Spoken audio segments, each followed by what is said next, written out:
If a pair of ancient vampires suckered you into playing a deadly board game and then proceeded to share their extremely long, boring, and meandering origin story, what would you do? It's just another night on the town for four angsty teenagers looking for a place to get horizontal, when one of them gets the bright idea to hide out in the mall after closing. Not the worst place in the world to party, I guess, but there's just one problem. They're not alone. Now trapped with a pair of ravenous ghouls, our heroes will have to roll the dice if they want any chance of making it out alive. I'm going to break down the mistakes made, what you should do, and how to beat the vampire game in Ludo. Ria's totally homesick.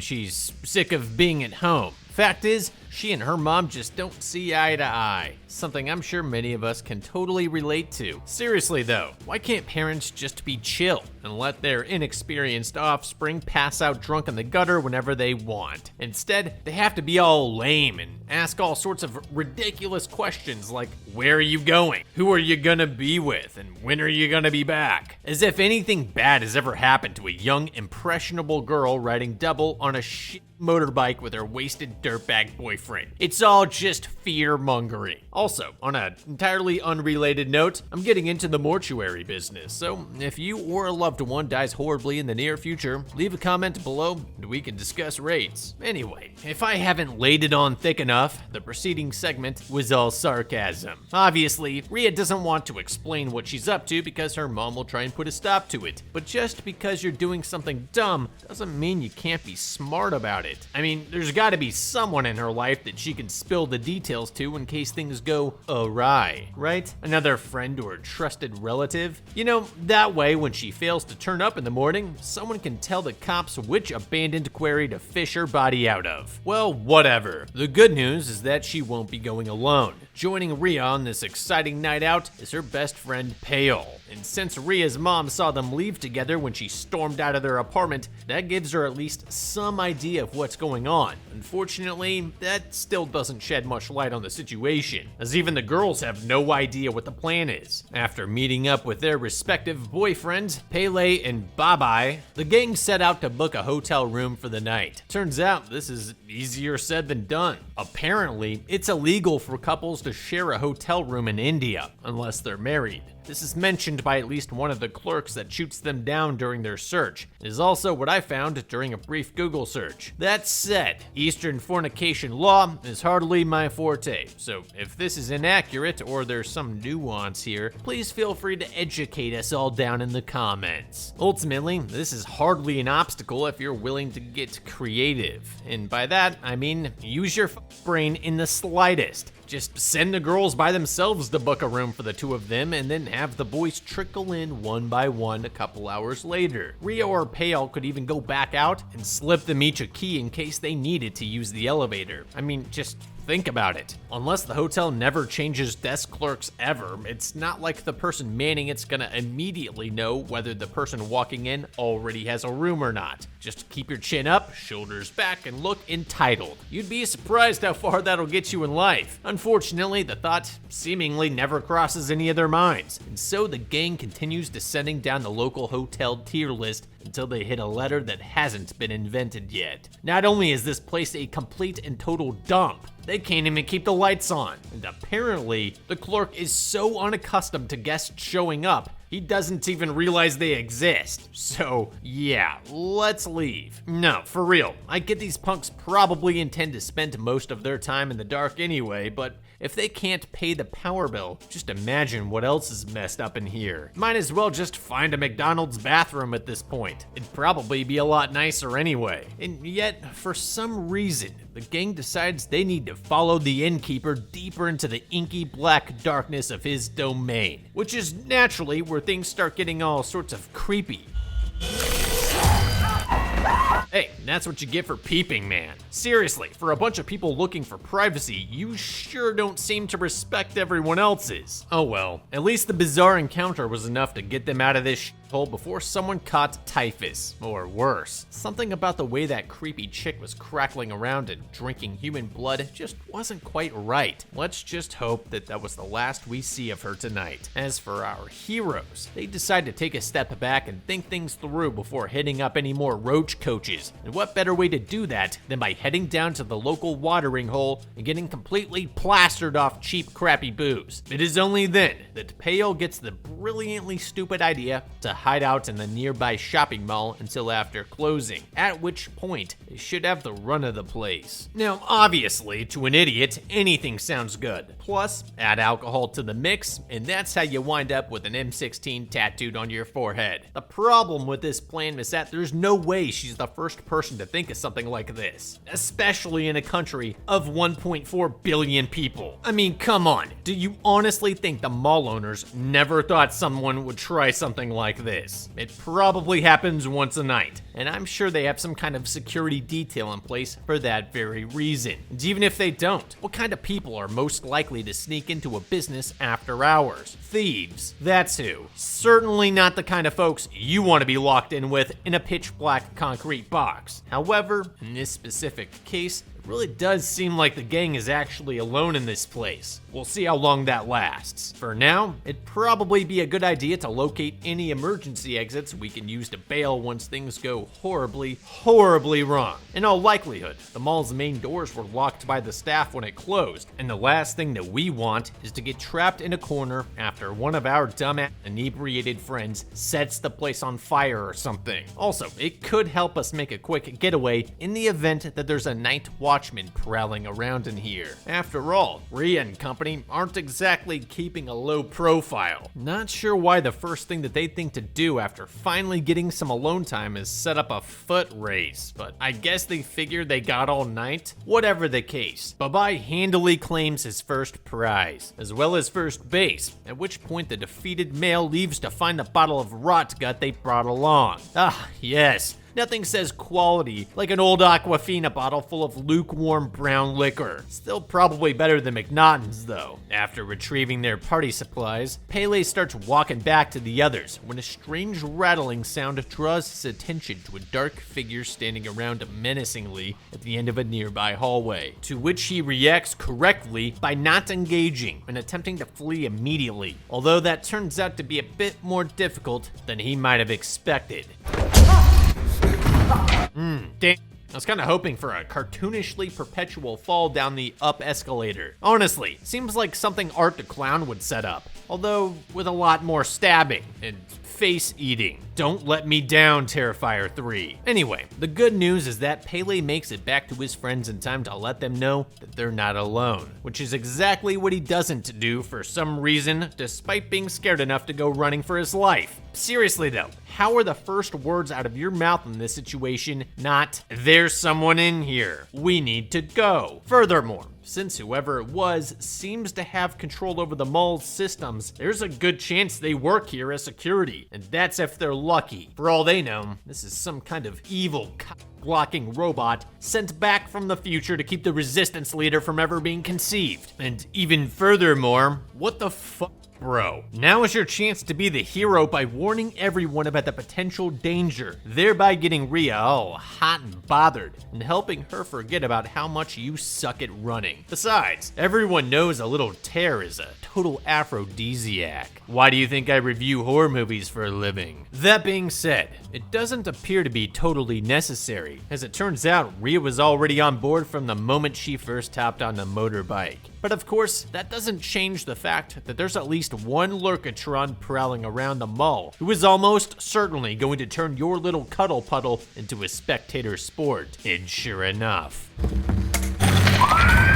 See, that's what happens when you ignore obvious signs of danger. Next thing you know, you got old people grabbing your hair while you're trying to bang. And it only gets weirder from there. The perving elders remain totally silent, despite Pele addressing them directly, all while the male half of the couple draws closer and closer at an eerily slow pace, like a predator stalking its unsuspecting prey. Unfortunately, things only get worse once Pele and Bye-Bye show up, as the latter completely misreads the situation and starts attacking Pele, like he was the one walking around fondling people's scalps. Granted, it certainly doesn't help that neither he nor Rhea has bothered mentioning what just went down out there. For real, what is it with these people not relaying important pieces of information about potential threats? You know, maybe Babai wouldn't be acting like such a tool if he had even the slightest idea of what was going on. Meanwhile, Grandpa is really pushing the limits of the whole "I'm old and confused" card by getting uncomfortably up close and personal with the two boys, prompting Pele to turn around and politely remind him what the floor feels like.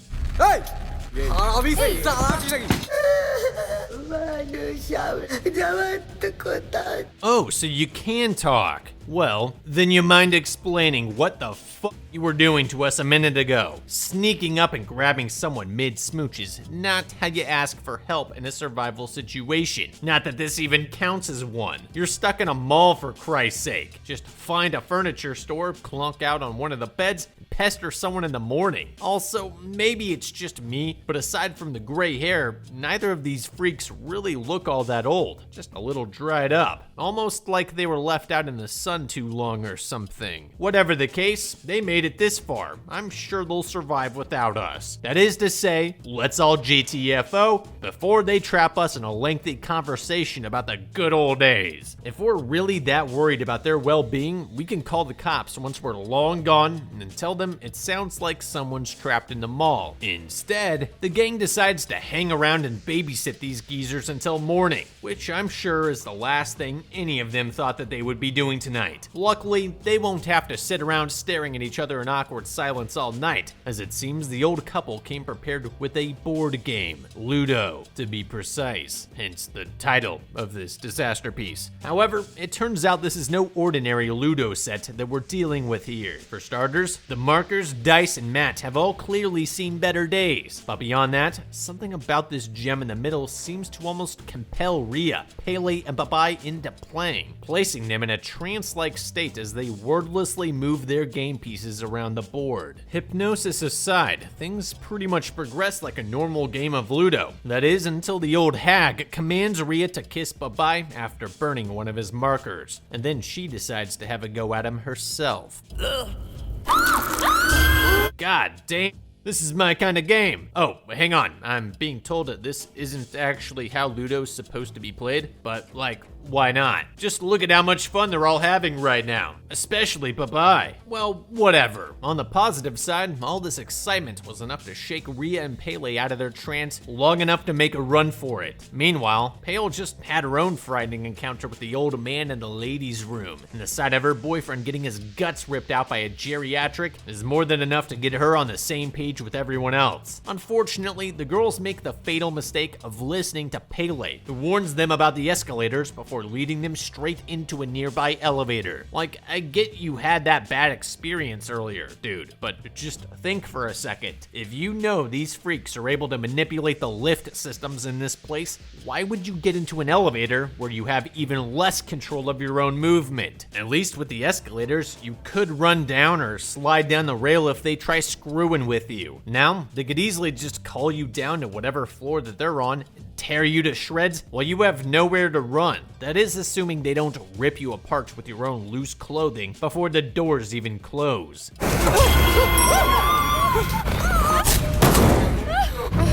Good thing Pale was there to grab Rhea's sari before it cinched tight around her. At the same time, why would she not just roll her right shoulder towards the door to unwind the fabric around her neck? The way it's draped around her like that, she probably could have just twisted out of it and been fine. Oh well, I guess they're just lucky that that little game of tug of war didn't cause the elevator doors to open back up. But we're definitely gonna want to ditch the fancy outfits for the rest of this adventure. Yeah, I know it's a cultural thing or whatever, but we are almost certainly going to be doing a lot of running going forward. And the last thing we need is a bunch of long, flowy garments dangling behind us for the ghoulies to grab. However, for the moment, the vampires are the least of their worries, as the realization of what just went down has sent Pele flying completely off the deep end, and for some reason, he's decided to hold the girls personally responsible for Popeyes' brutal demise. You know, because he really went all out to stop that crazy old bat from munching down on the guy. That said, it's also possible the vampires are still scrambling his brain somehow, although it's unclear why it would only affect him and not either of the girls. Whatever the case, Rhea and Pale got him 2-on-1, and it doesn't hurt that Pele's a scrawny punk who can hardly bend down and pick up his shorts. But while one of us is keeping him busy, the other should hit the E-stop on the elevator so we don't suddenly find ourselves face to face with the bloodsuckers. There's no guarantee it'll work,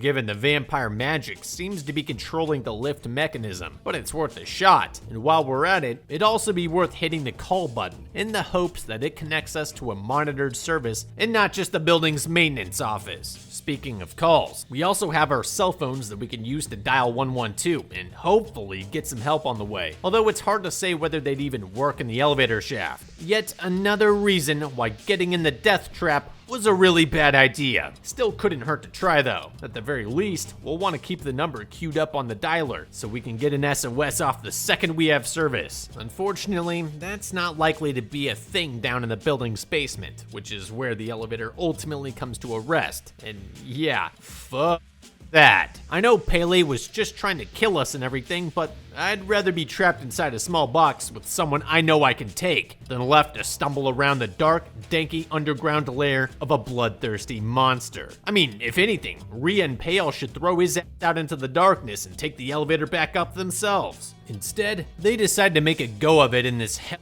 pit, which predictably results in them getting wrangled up by Mrs. Dracula almost immediately. However, this time around, it seems the vamp isn't interested in playing with her food. On the contrary, she uses her hypnosis power to create a captive audience for what can only be described as the most painfully bizarre and annoying backstory in cinema history. I was flipping bricks for Mansa Musa before y'all even became a Type 1 civilization. God, I wish. As for Pele, he took the elevator back up to the mall, but without knowing the layout of this place, he winds up becoming hopelessly lost almost immediately, thereby making him easy pickings for the male vamp, who immediately sucks him into another round of Ludo. Honestly, I can't imagine it'd be that hard to find your way out of this place, but given the darkness and general stress of the situation, it is understandable that someone might end up getting turned around. The big thing was that he had no way of knowing where the creepers might be lying in wait to ambush him, so instead of loudly running through the mall looking for an exit, it probably would have been a better idea to barricade himself inside an office or something and try to get help on the way. Either way, all Pele needs to worry about right now is playing Ludo like his life depends on it, because it totally does. Now, I'm no expert on this game. In fact, I had never even heard of it until watching this movie, but having watched a few tutorials, it seems Pele's got a legitimate chance of coming out on top, so long as he plays the perfect basic strategy. At that point, it's just a matter of luck. And while the vampire might have centuries of experience under his belt, he can't control the outcome of a dice roll. Well, okay, maybe he can.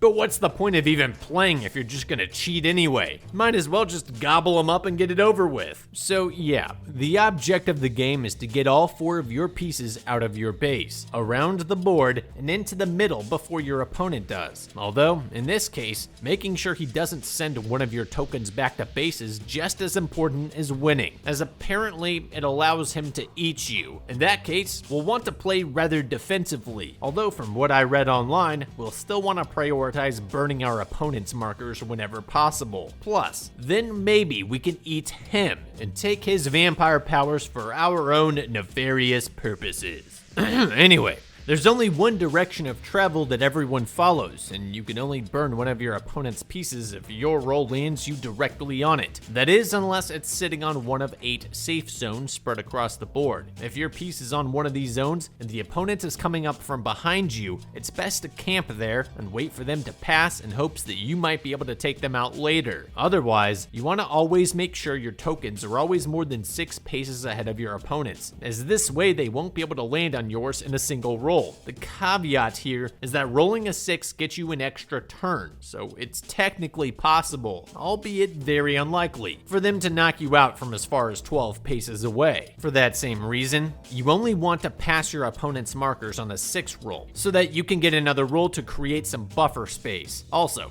another couple things to keep in mind here. You can only get your pieces out of your base by rolling a 6, so a lot of players will prioritize getting them all out first, and to keeping a couple stashed on the safe zone right outside their base to either move when it's safe or cut off your opponent's advance. And finally, always remember to have fun.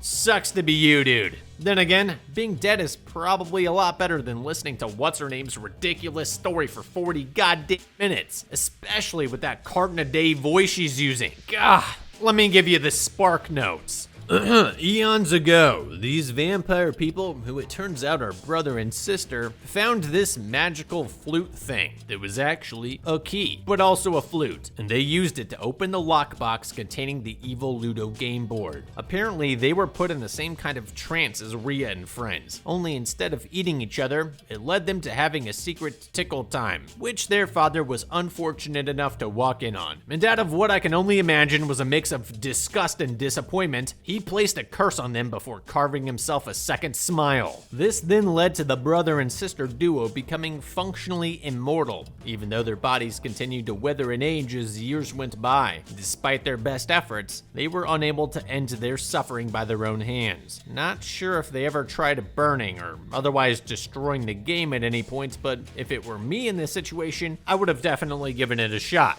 Anyway, they pretty much just rolled around in the dirt for a few hundred years until one day while playing the game, Vampire Chick ripped out Vampire Bro's tongue and ate it, thereby restoring her youth to the age when she was first cursed. Realizing this, the Wonder Twins set about luring people into playing the game and eating them to stay young and beautiful forever. Although it's worth pointing out that the dude's tongue never grew back, which is why he's so quiet. As a matter of fact, were Rhea and Pale not totally entranced right now, this information would be super valuable, as it lets us know that while the vampires can't necessarily die, hacking them up, Dead Space style, would render them permanently incapacitated, as they wouldn't be able to regenerate lost body parts. Moving on, the whole eating people thing was going pretty well for a while, until this evil lady shaman came around who really wanted the game. Also, she somehow came into possession of that magic flute thing that they used to get it in the first place, which she used to lure them into a trap and take it. As for what happened next, we can only assume the vampire stole it back and got away, as just when the narrator's getting to that, Pale announces that she just won the game, and her opponents reward her the only way they know how.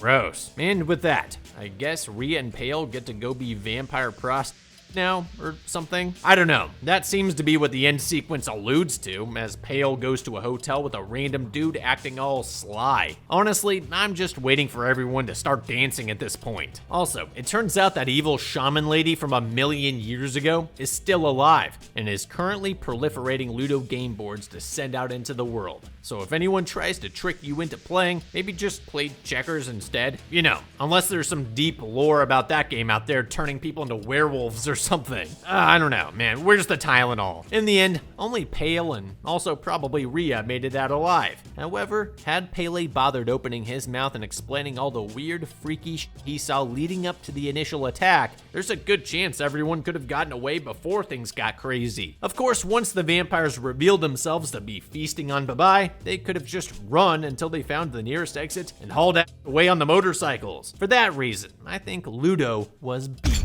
Moral of the story, don't engage the elderly.